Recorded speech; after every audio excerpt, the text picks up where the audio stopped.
ఓం సాయిరామ్. సమర్థ సద్గురు సాయినాథ్ మహారాజ్కి జై. సాయి భక్తులందరికీ నమస్కారం అండి. మన బాబా గారి దయ వల్ల మనందరం బాగుండాలి, సంతోషంగా ఉండాలి అని చెప్పి మనస్ఫూర్తిగా కోరుకుంటూ ఈ రోజుటి వీడియో స్టార్ట్ చేస్తున్నాను ఫ్రెండ్స్. ఇక ఈరోజు వీడియోలో మనం చూడబోయేది ఏంటి అంటే, తల్లి, నాలుగు వైపుల నుంచి కూడా ఆపదనేది నీకు ముంచుకు రాబోతుంది. నిన్ను కష్టాల వైపు తోసేస్తుంది ఇది. అందుకే ఈరోజు శనివారం, ఆపద మొక్కులవాడు వెంకటేశ్వర స్వామి నిన్ను ఆ ఆపద నుంచి కాపాడబోతున్నాడమ్మా. ఈ నాలుగు వైపుల నుంచి నీకు రాబోతున్న ముప్పును అడ్డుకోబోతున్నాడు. కాబట్టి వెంటనే విని తెలుసుకో. వినకపోతే నీ కర్మేనమ్మా అని చెప్పి బాబా గారు ఏదో మనకు ఒక మంచి సందేశంతో ఈరోజు మన ముందుకైతే వచ్చేసారండి.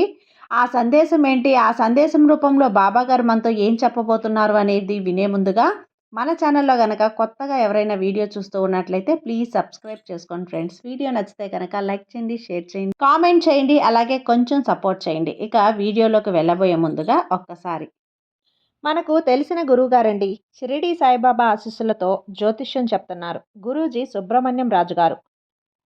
నెంబర్ 1 వశీకరణ స్పెషలిస్ట్. వీరి మొబైల్ నెంబర్ 9908224144. ఎలాంటి ప్రాబ్లం ఉన్నా సరే కేవలం ఫోన్ ద్వారా పూజలు చేసి పరిష్కరించేస్తారు. నేరుగా వెళ్లాల్సిన పని లేదు. పర్సనల్గా మీట్ అవ్వాల్సిన అవసరం కూడా లేదు. ఉన్న చోటనే కదలకుండా, మూడో కంటికి తెలియకుండా మీ మొండి సమస్యలను సైతం మీరు పరిష్కరించుకోవచ్చు.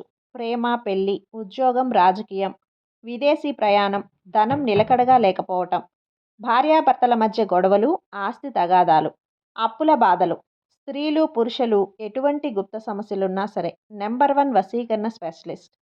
మీ మీద, మీ ఇంటి మీద చెడు ప్రయోగం జరిగినా, చేసి ఉన్నా కూడా నరదృష్టి, నరగోష్ట, సంతాన సమస్యలు, భార్యాభర్తల మధ్య, లవర్స్ మధ్య అనుమానాలున్నా, అపార్థాలున్నా, థర్డ్ పర్సన్ ఉన్నా సరే, అత్తాకోడళ్ళ మధ్య సఖ్యత లేకపోయినా ప్రతి ఒక్క ప్రాబ్లంకి చక్కటి సొల్యూషన్ ఇస్తున్నారండి.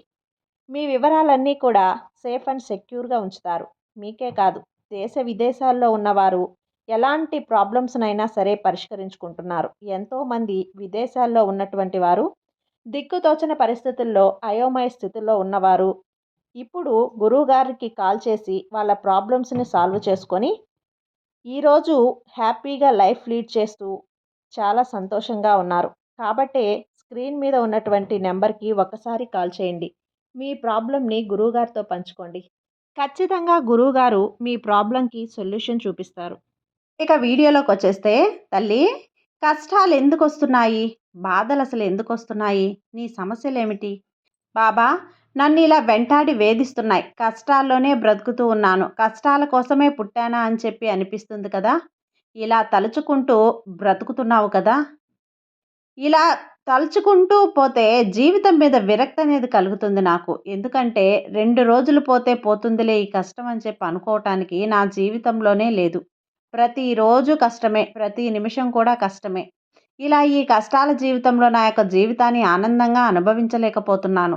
జీవితంలో కష్టాలన్నీ పోయి సంతోషాలు, బాధలనేవి అంటే, బాధలు పూర్తిగా పోయి సంతోషాలు, ఆనందాలు అనేవి కొత్తగా అడుగు పెడితే బాగుండు అని చెప్పి ఎదురు చూస్తూ ఉన్నాను. కానీ నా ఎదురుచూపులు అనేవి కేవలం ఎదురుచూపుల్లాగానే మిగిలిపోతూ ఉన్నాయి. బాబా అసలు ఏ రోజుకు, ఏ నెలకు, ఏ సంవత్సరానికి ఈ కష్టాలనేవి ఎక్కువైపోతున్నాయే తప్ప తీరటం లేదే. ఇదిగో ఈ బాధ తీరిపోయింది, ఈ కష్టం తీరిపోయింది అని చెప్పి అనుకునే అవకాశమే నాకు లేకుండా పోతుంది. పైగా ఒకటి విడిస్తే మరొకటి కొత్త కొత్తవి కూడా నా జీవితంలో వస్తూ ఉన్నాయి. మానసికంగా నేను ఎప్పుడో పూర్తిగా చనిపోయాను. కేవలం శారీరకంగా మాత్రమే జీవిస్తూ మనుషులకు కనపడుతున్నాను. పైనున్న నా ఆకారాన్ని చూసి నేను భోగభాగ్యాలు అనుభవిస్తున్నాను అని చెప్పి, నేను సంతోషాలలో తులతూగుతున్నాను అని చెప్పి, నేనంటే ఓర్వలేని వారందరూ కూడా నన్ను చూసి ఏడుస్తూ ఉన్నారు. కానీ నిజానికి నేను పడుతున్న కష్టాలేంటో, సమస్యలేంటో అవి నాకు మాత్రమే తెలుసు. కానీ ఒకరికి తెలియపరచాలి అని కూడా నేను అనుకోవటం లేదు. ఒకరికి తెలియపరిచినా కూడా ఎటువంటి లాభం నాకు కలగదు అని చెప్పి నాకు బాగా తెలుసు. కానీ అందుకే నేను కోల్పోయిన ఒక జీవోత్సవం లాగా నేను బ్రతుకుని నెట్టుకుంటూ వస్తున్నాను. మరి ఈ సమస్యలన్నీ ముగిసే దారే లేదా?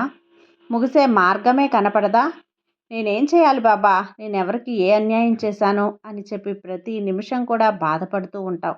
ఆలోచిస్తూ ఉంటావు. తల్లి, కష్టాలలో మునిగిపోతున్నావు అని చెప్పి నాకు బాగా తెలుసు. మరి ఆ కష్టాల నుంచి దూరం అవ్వాలి అని చెప్పి ప్రతి మనిషి కూడా కోరుకుంటారు. కానీ నీకేమో నలుదిక్కుల నుంచి ఆపదనేది ముంచుకొస్తూ ఉంది. ఎటు నుంచి ఏ ఆపదనేది దూరమైతే నిన్ను కాపాడుదామా అని చెప్పి నేను చూస్తూ ఉన్నాను. కానీ నీ కర్మలు ఫలితము, నీ యొక్క దురదృష్టమో లేదా నీ పెద్దలు చేసిన కర్మ ఫలితమో తెలియదు కానీ, ఈ ఆపదలనేవి నలుమూలల నుంచి కూడా నిన్ను చుట్టుముట్టి వెంటాడుతూ వేధిస్తూ ఉన్నావు. అయినప్పటికీ కూడా నువ్వు నా భక్తురాలిగా ఎంపికైన కారణం చేత నీ ప్రతి సమస్యను, ప్రతి బాధను తెలిసినటువంటి నీ తండ్రిగా నీ కష్టాలను, బాధలను పూర్తిగా తొలగించడం కోసం మాత్రమే నిన్ను కష్టాల లోగిలిలో, ఈ కష్టాల యొక్క లోయలో పడకుండా ఆపుదామనే ఉద్దేశంతోనే ఈరోజు ఆ వేడుకొండల వెంకన్న స్వామి ఆపదల మొక్కులవాడు ఈ సందేశాన్ని నా ద్వారా నీకు పంపించాడు. కాబట్టి నువ్వు నిజంగా ఈ జన్మలో నువ్వు ఎవ్వరికీ కూడా ఏ అన్యాయం చేయలేదమ్మా. ఎవ్వరికీ కూడా నీ వల్ల నష్టమే కలగలేదు. నిజానికి మాట్లాడుకోవాలంటే నీ వల్ల లాభం పొందిన వారే, నిన్ను వాడుకొని లబ్ధి పొందిన వారే, నీ అవసరానికి, నీ కష్టానికి నీ వెన్నంటి తోడుగా నిన్ను ఉన్నాను అని చెప్పి నడిపించేవారే నీకెవ్వరూ లేరు. అందరూ కూడా నిన్ను స్వార్థానికి వాడుకొని వారి అవసరాలను తీర్చుకొని వారి అవసరాలను కూడా ముగిసిన తర్వాత మళ్ళీ నీ మీదే నిందలు వేస్తూ నిన్ను దూరంగా నెట్టేస్తూ ఉంటారు. అలాంటి జీవితాన్ని నువ్వు గడుపుతున్నావు. అంతేకాదు, నలుగురు నాతో ఉండాలి, నలుగురితో నేనుండాలి, నా చుట్టుపక్కల కూడా జనం ఉంటేనే కదా నాకు కూడా విలువ, గౌరవం అనేది పెరుగుతాయి అన్న ఉద్దేశంతో కొంతమంది గాడిదల కాళ్ళు కూడా పట్టుకుంటూ జీవితంలో ఒక్కొక్కసారి తగ్గి కూడా బ్రతుకుతున్నావు. అంతేకాకుండా ఎన్నో కలలతోటి నీ జీవితంలో వివాహ జీవితం అనేది మొదలైంది. కానీ ఆ కలలలో కనీసం ఒక 20% కూడా నెరవేరక పూర్తి మానసిక ఒత్తిడినైతే నువ్వు అనుభవిస్తూ ఉన్నావు. ఇక్కడ బాధలు ఏవైనప్పటికీ కూడా కష్టాల కారణంగా వచ్చినప్పటికీ కూడా నీకిప్పుడు ప్రస్తుత కాలంలో మానసిక స్థితిగతులు కూడా అస్సలు బాలేవనే చెప్పాలి. మనసంతా కూడా బాధగా అనిపించడం, సరిగ్గా నిద్రపోవాలి అని అంటే నిద్రపోదామా, నిద్రపోదాము అని చెప్పి ఎదురు చూస్తున్నప్పటికీ కూడా సరిగ్గా నిద్ర పట్టకపోవటం. అంతేకాదు, మనస్ఫూర్తిగా నువ్వు నవ్వలేకపోవటం. నలుగురిలోకి వెళ్ళి ఏదైనా మాట్లాడాలి అన్నా కూడా నీ మనసు అంగీకరించకపోవటం. 4 గోడల మధ్య ఒంటరితనాన్ని కోరుకోవటం. అలాగే ఒంటరిగా ఉన్న సమయంలో కష్టాలను, బాధలను తలుచుకొని ఎక్కి ఎక్కి ఏడ్చుకుంటూ ఉండటం. ఇదే కదా నీ దినచర్యలో ప్రతిరోజు కూడా భాగంగా మారిపోయింది. అయితే కంగారు పడకు, బాధపడకు. ఎందుకంటే నీకు నలుదిక్కుల నుంచి కష్టాలనేవి దూసుకు రాబోతున్నాయి. ఆపదలనేవి ముంచుకు రాబోతున్నాయి. ఈ కష్టాల నుంచి, బాధల నుంచి నువ్వు పూర్తిగా బయటపడాలి అంటే ప్రతి వైపు నుంచి వచ్చే కష్టం నువ్వు ఎదుర్కొని వాటిని తట్టుకొని నిలబడగలిగే శక్తి, అంటే ఆ శక్తి అనేది నీలోకి రావాలి అంటే నీలో మొదట కలగాల్సిన మార్పు ఏంటి అంటే నీ మానసిక పరిస్థితిని మెరుగుపరుచుకోవటం. నీలో ధైర్యాన్ని నువ్వు తెచ్చుకోవటం. ఎప్పుడైనా కానీ మనిషికి ధైర్యమే లక్ష్మి అంటారు. ఎవరి జీవితంలో కూడా అన్ని రకాలు వడ్డించిన విస్తరాకులాగా అందంగా ఉండదు. కొంతమంది జీవితాల్లో కొన్ని కష్టాలనేవి ఉంటాయి. కొంతమంది కష్టాల కోసమే పుడతారు. కొంతమంది జీవితాలలో సుఖాలు, సంతోషాలు, నవ్వులు మాత్రమే ఉంటాయి. కానీ కొంతమంది జీవితాల్లో రెండూ కూడా కలగలిపి ఉంటాయి. అంటే కష్టాలు, సుఖాలు అని నీ జీవితంలో కూడా 2 కలగలిపి ఉన్నాయి. ఇప్పటి వరకు నువ్వు కష్టాలను చూసావు. ఈ కష్టాల ఆధారంగా తీసుకొని మనుషుల వ్యక్తిత్వాలను గ్రహించావు. ఎవరు నీతో అవసరమైనప్పుడు నీ దగ్గరకొచ్చి ఏ విధంగా మాయ చేసి మాట్లాడాలి అని చెప్పి ఎదురు చూస్తున్నారో, వారి అవసరాలను ఏ విధంగా నీకు మంత్రం పెట్టి చేయించుకోవాలి అని చెప్పి చూస్తున్నారో, వారి కోసం, వారి హోదా కోసం, వారి దర్జా కోసం, నలుగురిలో వారికంటూ ఒక పేరు, ప్రఖ్యాతి, పలుకుబడి తెచ్చుకోవడం కోసం, ఒక రకంగా చెప్పుకోవాలంటే పూర్తిగా వారి యొక్క స్వార్థానికి మాత్రమే మమ్మల్ని వాడుకోవాలని, నీ కుటుంబాన్ని వాడుకోవాలని చెప్పి ఎన్నో రకాలుగా చూస్తున్నారు. కానీ ఇక్కడ కథంతా కూడా ఆల్రెడీ జరిగిపోయింది తల్లి. ఎందుకంటే ఇక్కడ మీరు కూడా కోరుకున్నది ఏంటి అంటే వారు మీ నుంచి ఏదైతే ఆశిస్తున్నారో ఆ విలువ, ఆ పేరు, ప్రఖ్యాతి అనేవి మీరు కూడా ఆశిస్తూ ఉన్నారు. కానీ వారికి అవసరమైనప్పుడు మీరు అందుబాటులో ఉన్నంత తేలికగా, మీరు వారికి విలువ పెంచినంత తేలికగా, వారి అంటే మీకు అవసరం వచ్చినప్పుడు వారు అందుబాటులో ఉండరు. మీకు విలువ వచ్చింది వారి వల్ల మీకు విలువ పెరుగుతుంది అని అనుకుంటే ఆమడ దూరంలోనైనా ఉంటారు. అవసరమైతే మీతో అప్పటికప్పుడు కక్ష పెట్టుకోవడానికైనా సరే సిద్ధంగా ఉంటారు. కానీ మీరు మాత్రం గుర్తింపు తేవటానికి ఎట్టి పరిస్థితుల్లో వారు ముందడుగు వేయరు అన్న విషయాన్ని గుర్తుంచుకో. అసలు కష్టాలనేవి నీకు ఎప్పటినుంచి మొదలయ్యాయి? దానికి కారణం కూడా కేవలం వారే. ఎప్పుడైతే ఇంట్లో గొడవలు జరుగుతాయో, ఎప్పుడైతే ఆ పరిస్థితి అనేది కొంచెం గందరగోళంగా మారుతుందో, దాన్ని అవకాశంగా తీసుకొని ఇంట్లో వారికి వాళ్ళ మధ్య చిచ్చు పెట్టి వారు పండగలాగా ఆ గొడవను చూసి సంతోషపడుతున్నారు. అది ఎందుకు? ఎవరు? ఇలా ఎందుకు జరుగుతుంది? ఎవరెవరు దర్జా పెంచుకోవడం చూస్తున్నారు? ఎవరు ఎక్కడ అవసరాలు అనేవి తీర్చుకోవడానికి చూస్తున్నారు? అదే వారు మీ గురించి నలుగురికో చెడ్డగా చెప్పి మిమ్మల్ని తప్పుగా ప్రచారం చేసిన వారే. కాబట్టి మీకు ఆపద తెచ్చేది వాళ్ళే. నలుదిక్కుల నుంచి మిమ్మల్ని ముంచాలని చూసేది వాళ్ళే. ఆ కదలికలు ఏవైతే ఉన్నాయో మిమ్మల్ని పతనం చేయడానికి తప్ప మిమ్మల్ని ఉద్ధరించడానికి ఎట్టి పరిస్థితుల్లో కూడా కావు.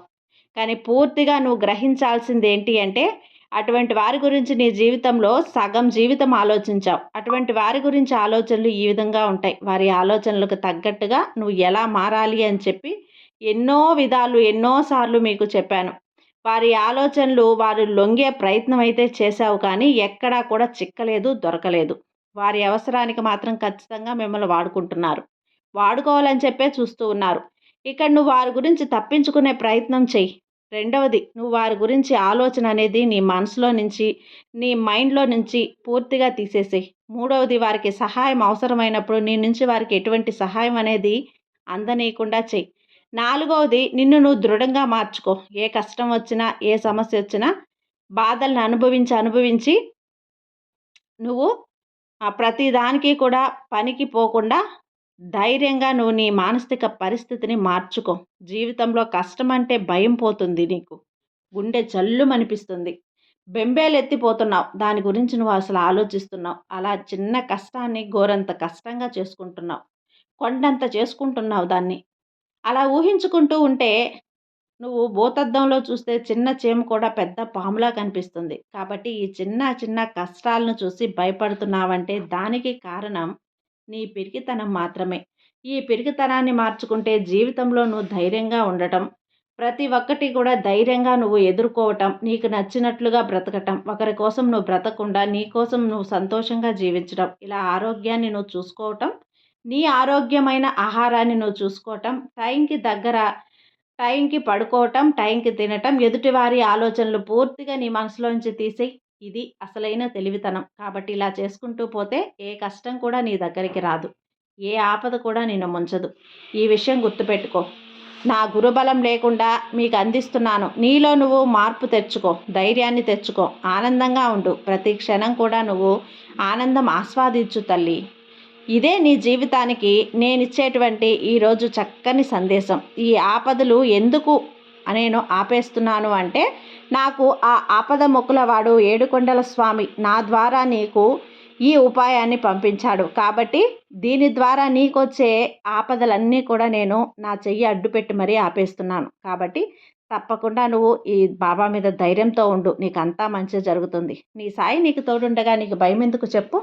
సర్వే జన సుఖినో భవంతు. జై సాయిరాం.